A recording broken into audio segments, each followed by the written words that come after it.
Hello students, ਅਸੀਂ कर रहे हैं क्लास 10th चैप्टर 6 ट्रायंगल्स त्रिभुज एक्सरसाइज 6.5 एंड क्वेश्चन ਸਾਡਾ ਚੱਲ ਰਿਹਾ 6। ਇਸ ਤੋਂ ਪਹਿਲਾਂ ਅਸੀਂ ਆਪਣੇ 5 ਕੁਐਸਚਨ ਕਰ ਚੁੱਕੇ ਹਾਂ ਤੇ ਨਾਲ ਹੀ ਅਸੀਂ 2 ਥਿਊਰਮਸ ਕੀਤੀਆਂ ਹਨ, Pythagoras theorem and inverse of Pythagoras theorem. So ਦੇਖਦੇ ਹਾਂ ਕਿ ਕੁਐਸਚਨ 6 ਵਿੱਚ ਸਾਡੇ ਕੋਲ ਕੀ ਹੈ। ਸੋ ਕੁਐਸਚਨ ਹੈ ਸਾਡੇ ਕੋਲ ਕਿ ਇੱਕ त्रिभुज ABC ਇੱਕ ਸਮਭੁਜੀ त्रिभुज है, ਸੋ ਜਿਸ ਦੀ ਹਰੇਕ ਸਾਈਡ ਜਿਹੜੀ ਸਾਡੇ ਕੋਲ ਹੈ 2A। ਸੋ ਗਿਵਨ ਚ ਕੀ ਆਏਗਾ ਸਾਡੇ ਕੋਲ त्रिभुज ABC एक समभुजी मतलब कि इक्विलेटरल ट्रायंगल है। हरेक भुजा 2A है। सो दर्शाना असी की है जां असी दसना कि इहदे विच सिद्ध की करना है, हरेक शिखर लंब दी लंबाई पता करो। सो इत्थे आ जाएगा साडा पता करना है, टू फाइंड पता करना है। सो ये है साडा क्वेश्चन। हुण सब तो पहला असी समभुजी त्रिभुज के बारे गल करांगे कि समभुजी त्रिभुज की हुंदी है या इक्विलेटरल ट्रायंगल की हुंदी है। ਹੁਣ देखो ये है साडी एक समभुजी त्रिभुज। सो शब्द आंदा देखो साडे कोल समभुजी त्रिभुज। हुण सम का मतलब की होया साडे कोल बराबर, भुज का मतलब साडे कोल भुजावां। सो मतलब कि साडे कोल आ गया इक्विलेटरल। इक्वी का मतलब की हो गया साडे कोल सेम बराबर हो गया, लेटरल का मतलब साडे हो गया भुजावां। सो वो वाली त्रिभुज देखो त्रिभुज कितनियां भुजावां होंदियां ने 3। सो वो ट्रायंगल हो जाएगी साडे कोल जिस दे विच ऑल 3 साइड्स आर सेम होणगियां, मतलब कि साडे कोल तिन्ने भुजावां जिहदे विच साडे कोल इक्को जिहियां होंदियां ने उसनूं असीं समभुजी त्रिभुज जिहड़ा कि कहंदे हां। सो इट मीन साडे कोल 1 2 ते तिन्ने भुजावां साडे कोल इक्को जिहियां हन। सो ये 3 लाइनस ये दस रहीआं ने कि तिन्ने साइड जिहड़ियां ने वो बराबर हन। सो तिन्नां दी साडे कोल जिहड़ी साइड दी लेंथ दित्ती गई कितनी है 2A। सो ये भी साडे कोल कितनी है 2A। सो इस तरह ये भी साडे कोल कितनी दित्ती गई है 2A। ठीक है, हुण सानू शिखर लंब क्या है पता करन नूं। सो सब तो पहला असीं इस साइड ते आंदे हां।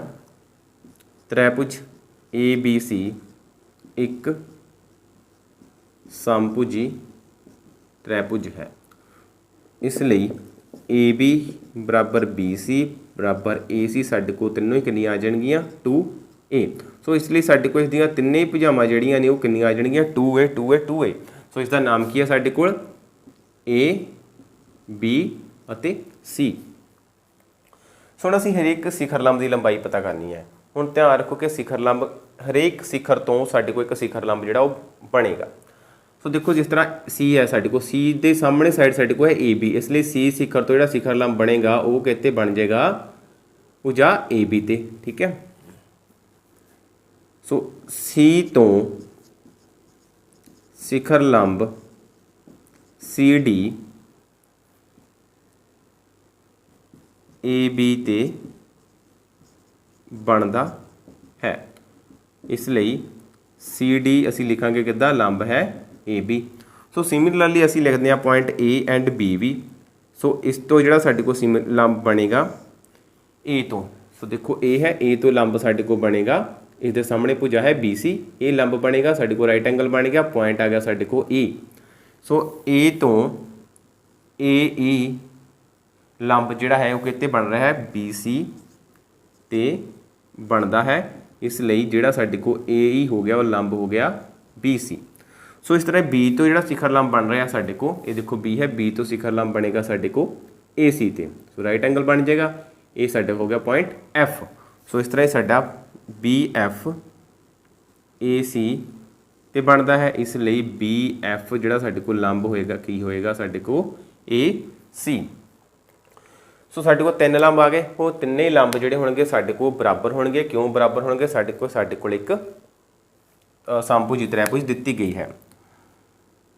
तीनों लंब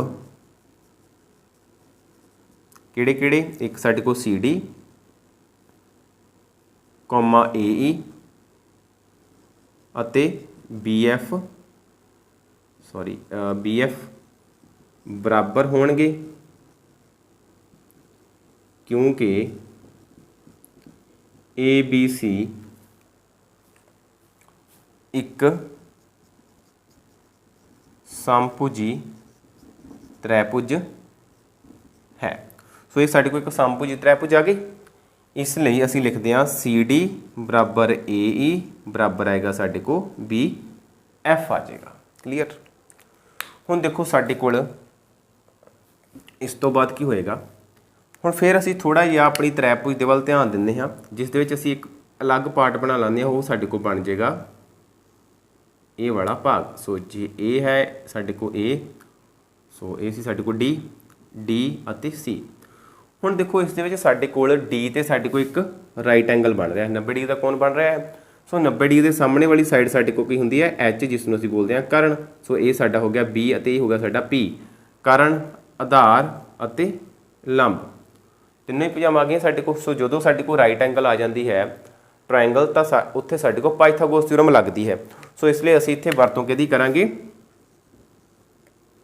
पाइथागोरस थ्योरम तो। सो जी पाइथागोरस थ्योरम है साडे कोल, ये सानू की दसदी है कि साडे कोल जिहड़ा H का स्केयर हुंदा है वो हुंदा है B square plus P square. It मीनस कि कर्ण का वर्ग इज इक्वल टू हुंदा है आधार का वर्ग प्लस लंब का वर्ग। सो इसनूं ध्यान च रखना है।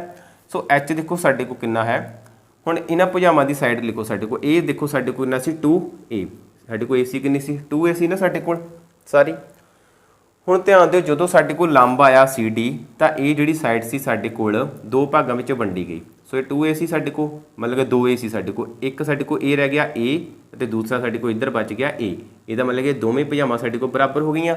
सो AD जिहड़ा साडे को कितना हो गया, साडे को रह जांदा है A रह जांदा है। क्लीयर।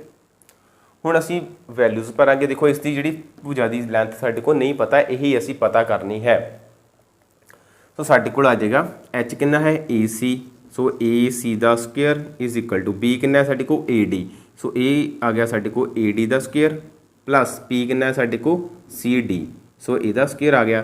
सो AC कितना है साडे को 2A दा whole square is equal to AD कितना है साडे को A दा स्केयर प्लस CD दा वर्ग। हुण देखो 2A दा वर्ग करो साडे को आ जाएगा पहला 2 का वर्ग, फिर नाल साडे को A का वर्ग, फिर साडे को A का वर्ग तो प्लस आ जाएगा साडे को CD का स्केयर। सो हुण ये साडे कोल की बनता है 4A स्केयर बराबर A स्केयर प्लस CD का स्केयर। सो ये आ गया साडे को 4A square, A square minus हो जाएगा साडे कोल, बराबर आ जाएगा साडे को CD स्केयर। सो इस चीज़ को ध्यान च रखना है कि जो साडे को इस तरह इक्वेशन बन जाती है, मतलब कि बराबर के एक साइड साडे को खब्बे पासों व्यंजक होंदा है तो दूसरा व्यंजक साडे को राइट साइड पर होंदा, मतलब कि लैफ्ट एंड राइट सब साडे को एक्सप्रैशन जिहड़े पे होंदे हन। सो जिहड़ी चीज़ असीं पता करनी होंदी है उसनूं असीं उस ही साइड पर रहन देना है, बेशक वो लैफ्ट साइड हो बेशक राइट साइड हो। ठीक है, ये क्वेश्चन करन दा एक मैथड है। ठीक है, उसनूं राइट साइड पर रहन दिता तो जो भी साडे को उसदे नाल पिया सी उसनूं असीं लैफ्ट साइड ते जिहड़ा शिफ्ट करता। जो भी असीं लैफ्ट और राइट जाते हैं तो साडे को जिहड़ा साइन है वो चेंज हो जाता है। ठीक है, इस तरह प्लस का साइन सी साडे को इधर आके नैगेटिव हो गया। सो हुण साडे को इत्थे किन्ने पे हैं A स्केयर 4A स्केयर। सो इत्थे कितना A स्केयर पिया है ओनली 1। इससे अगे तो कुछ नहीं ना लिखिया, बट जो कुछ भी नहीं लिखिया हो सिर्फ एक ही उही चीज़ दी गई हो साडे कोल तां मतलब कि वो साडे को क्वांटिटी दे विच कितनी है, एक है। सो 4A वर्ग दे विचों एक A वर्ग कढ़िया तो साडे को बच गया 3A स्केयर। सो ये हो गया।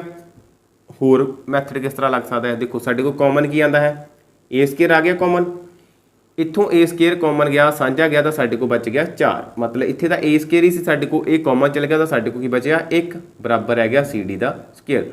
सो ये आ गया A स्केयर नाल आ गया साडे को 3 बराबर आ गया CD स्केयर। सो साडे को हो गया 3A square is equal to CD का स्केयर। हुण जिहड़ा CD साडे को स्केयर च आंदा है उहदा जिहड़ा वर्ग है साडे को वर्गमूल हो जाएगा दूसरी साइड ते जाके। सो इहदा मतलब साडे को 3A वर्ग जिहड़ा इत्थे बन जाएगा वर्गमूल अते इधर आ जाएगा इकल्ला CD। सो ये है साडे कोल CD की आंदा है CD बराबर हुण A दा वर्ग है साडे को A दा वर्ग तो वर्गमूल नाल कट्टिया गया बिकॉज ऑफ जिहड़ा वर्गमूल हुंदा है ये कदे बराबर हुंदा है साडे कोल 1/2 दे। सो ਜਦੋਂ ਸਾਡੇ ਕੋਲ a ਸਕੁਅਰ ਹੋਇਆ ਇਹਦਾ ਵਰਗਮੂਲ ਸੀ, ਸੋ ਸਾਡੇ ਕੋਲ a ਦਾ ਸਕੁਅਰ ਰਹਿ ਗਿਆ, ਵਰਗਮੂਲ ਦਾ ਮਤਲਬ ਗੁਣਾ 1/2 ਹੋ ਗਿਆ, 2 ਨਾਲ 2 ਕੈਂਸਲ, a 1 ਰਹਿ ਗਿਆ, ਸਾਡੇ ਕੋਲ ਬਰਾਬਰ a ਰਹਿ ਗਿਆ। ਸੋ ਇਸ ਲਈ ਸਾਡੇ ਕੋਲ 3 ਦਾ ਵਰਗਮੂਲ ਤਾਂ ਕੈਂਸਲ ਨਹੀਂ ਹੋਇਆ, ਉਹ ਤੀਸਰਾ ਹੀ ਰਹਿ ਗਿਆ ਤੇ ਨਾਲ ਸਾਡੇ ਕੋਲ ਆ ਗਿਆ a। ਸੋ CD ਕਿੰਨਾ ਆ ਜਾਂਦਾ ਹੈ √3a। ਸੋ ਦੇਖੋ ਸਾਡੇ ਕੋਲ CD ਬਰਾਬਰ AE ਹੈ ਇਜ਼ ਇਕੁਅਲ ਟੂ BF ਹੈ, ਇਸ ਲਈ CD ਬਰਾਬਰ AE ਬਰਾਬਰ BF √3a। ਸੋ ਇਸ ਤਰ੍ਹਾਂ ਜਿਹੜੇ ਸਾਰੇ ਸਾਡੇ ਕੋਲ ਲੰਬ ਨੇ ਉਹ ਬਰਾਬਰ ਹਨ ਤੇ ਸਾਡੇ ਕੋਲ ਸਾਰੇ ਕਿੰਨੇ ਆਏ ਹਨ √3a। ਇਹਦਾ ਮਤਲਬ ਇਹ ਸਾਡੇ ਕੋਲ ਹੈਗਾ √3a, ਇਹ ਵੀ √3a ਹੋਏਗਾ ਸਾਡੇ ਕੋਲ, ਇਹ ਵੀ √3a ਤੇ ਇਹ ਵੀ ਸਾਡੇ ਕੋਲ √3a ਹੋ ਜਾਏਗਾ। ਧਿਆਨ ਰੱਖਣਾ ਕਿ ਜਿਹੜਾ ਰੂਟ ਉਹਦੇ ਵਿੱਚ ਇਕੱਲਾ 3 ਲਿਖਣਾ ਹੈ ਕਿਉਂਕਿ a ਦਾ ਵਰਗ ਤਾਂ ਕੱਟਿਆ ਗਿਆ, ਇਸ ਲਈ a ਵਰਗਮੂਲ ਦੇ ਵਿੱਚ ਜਿਹੜਾ ਉਹ ਨਹੀਂ ਰਹਿੰਦਾ ਹੈ। ਸੋ ਇਹ ਸੀ ਸਾਡਾ ਕੁਐਸਚਨ ਨੰਬਰ 6 ਜਿਸ ਦੇ ਵਿੱਚ ਸਾਡੇ ਕੋਲ ਇੱਕ ਤ੍ਰੈਭੁਜ ਦਿੱਤੀ ਗਈ ਸੀ ਜੋ ਸਮਭੁਜੀ ਤ੍ਰੈਭੁਜ ਸੀ। ਸੋ ਸਮਭੁਜੀ ਤ੍ਰੈਭੁਜ ਦੇ ਬਾਰੇ ਤੁਹਾਨੂੰ ਪਹਿਲਾਂ ਉਸਦੀਆਂ ਫੀਚਰਸ ਬਾਰੇ ਪਤਾ ਹੋਣਾ ਚਾਹੀਦਾ ਕਿ ਜਿਸ ਦੀਆਂ ਤਿੰਨੇ ਭੁਜਾਵਾਂ ਬਰਾਬਰ ਹੁੰਦੀਆਂ ਨੇ ਅਤੇ ਤਿੰਨੇ ਕੋਣ ਆਪਸ ਵਿੱਚ ਬਰਾਬਰ ਹੁੰਦੇ ਹਨ। ਹਰੇਕ ਕੋਣ ਜਿਹੜਾ 60 ਡਿਗਰੀ ਹੁੰਦਾ ਤਾਂ ਹੀ ਸਾਡੇ ਕੋਲ ਜਿਹੜਾ ਤ੍ਰੈਭੁਜ ਦੇ ਤਿੰਨਾਂ ਕੋਣਾਂ ਦਾ ਜੋੜ ਇਸ ਦੇ ਵਿੱਚ 180 ਡਿਗਰੀ ਜਿਹੜਾ ਉਹ ਬਣੇਗਾ। ਸੋ ਭੁਜਾ ਦਿੱਤੀ ਗਈ ਸੀ ਸਾਡੇ ਕੋਲ ਹਰੇਕ ਉਸਦੀ 2a, ਫਿਰ ਸਿਖਰ ਲੰਬ ਦੀ ਲੰਬਾਈ ਅਸੀਂ ਪਤਾ ਕਰਨੀ ਸੀ। ਸੋ ਜਿਸ ਦੇ ਲਈ ਅਸੀਂ ਸਿਖਰ ਲੰਬ ਬਣਾਏ ਜੋ ਇਸ ਤਰ੍ਹਾਂ ਬਣੇ, ਸਾਡੇ ਕੋਲ ਸਿਖਰ ਲੰਬ ਜਿਹੜੇ ਸੀ ਤਿੰਨੇ ਹੀ ਬਰਾਬਰ ਹੋਣਗੇ ਆਪਸ ਵਿੱਚ। ਕਿਉਂ? ਕਿਉਂਕਿ ਸਾਡੇ ਕੋਲ ਇੱਕ ਸਮਭੁਜੀ ਤ੍ਰੈਭੁਜ ਦਿੱਤੀ ਗਈ ਹੈ, ਇਸ ਲਈ ਸਾਡੇ ਕੋਲ ਜੋ ਭੁਜਾ ਦਿੱਤੀ ਗਈ ਸੀ a ਸੀ ਉਹ 2a ਆ ਗਈ। ਨੀਚੇ ਸਾਡੇ ਕੋਲ ਇੱਕ ਟਰਾਇੰਗਲ ਦਾ ਪਾਰਟ ਅਸੀਂ ਲਿਆ ਹੈ ਇਹ ਵਾਲਾ, d ਸਾਡੇ ਕੋਲ ਰਾਈਟ ਐਂਗਲ ਸੀਗਾ, ਸਾਹਮਣੇ ਵਾਲੀ ਭੁਜਾ h ਹੋ ਗਈ ਸਾਡੇ ਕੋਲ ਤੇ AD ਸਾਡੇ ਕੋਲ ਕਿੰਨੀ ਹੈਗੀ a, ਬਿਕੋਜ਼ ਆਫ ਇਹ ਸਾਰੀ ਸਾਡੇ ਕੋਲ AB ਕਿੰਨੀ ਸੀ 2a। ਸੋ ਜਦੋਂ ਸਾਡੇ ਕੋਲ ਲੰਬ ਬਣਦਾ ਹੈ ਤਾਂ ਜਿਹੜਾ ਵੀ ਪੁਆਇੰਟ ਸਾਡੇ ਕੋਲ D ਆਉਂਦਾ ਮਿਡ ਪੁਆਇੰਟ ਹੋ ਗਿਆ D, ਇਸ ਲਈ ਜਿਹੜੀ AB ਸਾਡੇ ਕੋਲ ਦੋ ਬਰਾਬਰ ਭਾਗਾਂ ਦੇ ਵਿੱਚ ਜਿਹੜੀ ਕਿ ਵੰਡੀ ਜਾਂਦੀ ਹੈ। ਸੋ ਇਸ ਲਈ ਇਹ ਭੁਜਾ ਵੀ a ਰਹਿ ਗਈ, ਇੱਧਰ ਵੀ a ਰਹਿ ਗਈ। ਸੋ ਸਾਡੇ ਕੋਲ ਇਹ ਹੈਗੀ a, ਫਿਰ ਪਾਈਥਾਗੋਰਸ ਥਿਊਰਮ ਲਗਾਈ। ਸੋ ਪਾਈਥਾਗੋਰਸ ਥਿਊਰਮ ਲਗਾਉਣ ਤੋਂ ਬਾਅਦ ਅਸੀਂ ਪਤਾ ਕੀ ਕਰਨਾ ਸੀ, ਆਪਣਾ ਲੰਬ ਜੋ ਸਾਡਾ CD ਸੀ। ਸੋ ਪਤਾ ਕੀਤਾ ਸਾਡੇ ਕੋਲ ਆ √3a। ਸੋ ਇਸ ਤਰ੍ਹਾਂ ਸਾਡਾ ਕੁਐਸਚਨ ਹੁੰਦਾ ਹੈ। ਸੋ ਉਮੀਦ ਕਰਦਾ ਹੈ ਕਿ ਕੁਐਸਚਨ ਜਿਹੜਾ ਤੁਹਾਨੂੰ ਕਲੀਅਰ ਹੋ ਗਿਆ ਹੋਵੇਗਾ। ਸੋ ਵੱਧ ਤੋਂ ਵੱਧ ਬੱਚਿਆਂ ਤੱਕ ਸ਼ੇਅਰ ਕਰੋ, ਚੈਨਲ ਨੂੰ ਸਬਸਕ੍ਰਾਈਬ ਕਰ ਲਓ ਤਾਂ ਜੋ ਤੁਹਾਨੂੰ ਨਵੀਆਂ ਵੀਡੀਓਜ਼ ਦੇ ਲਿੰਕ ਪ੍ਰਾਪਤ ਹੁੰਦੇ ਰਹਿਣ। ਸੋ ਥੈਂਕ ਯੂ, ਮਿਲਦੇ ਹਾਂ ਨੈਕਸਟ ਕਲਾਸ ਦੇ ਵਿੱਚ ਨੈਕਸਟ ਕੁਐਸਚਨ ਦੇ ਨਾਲ।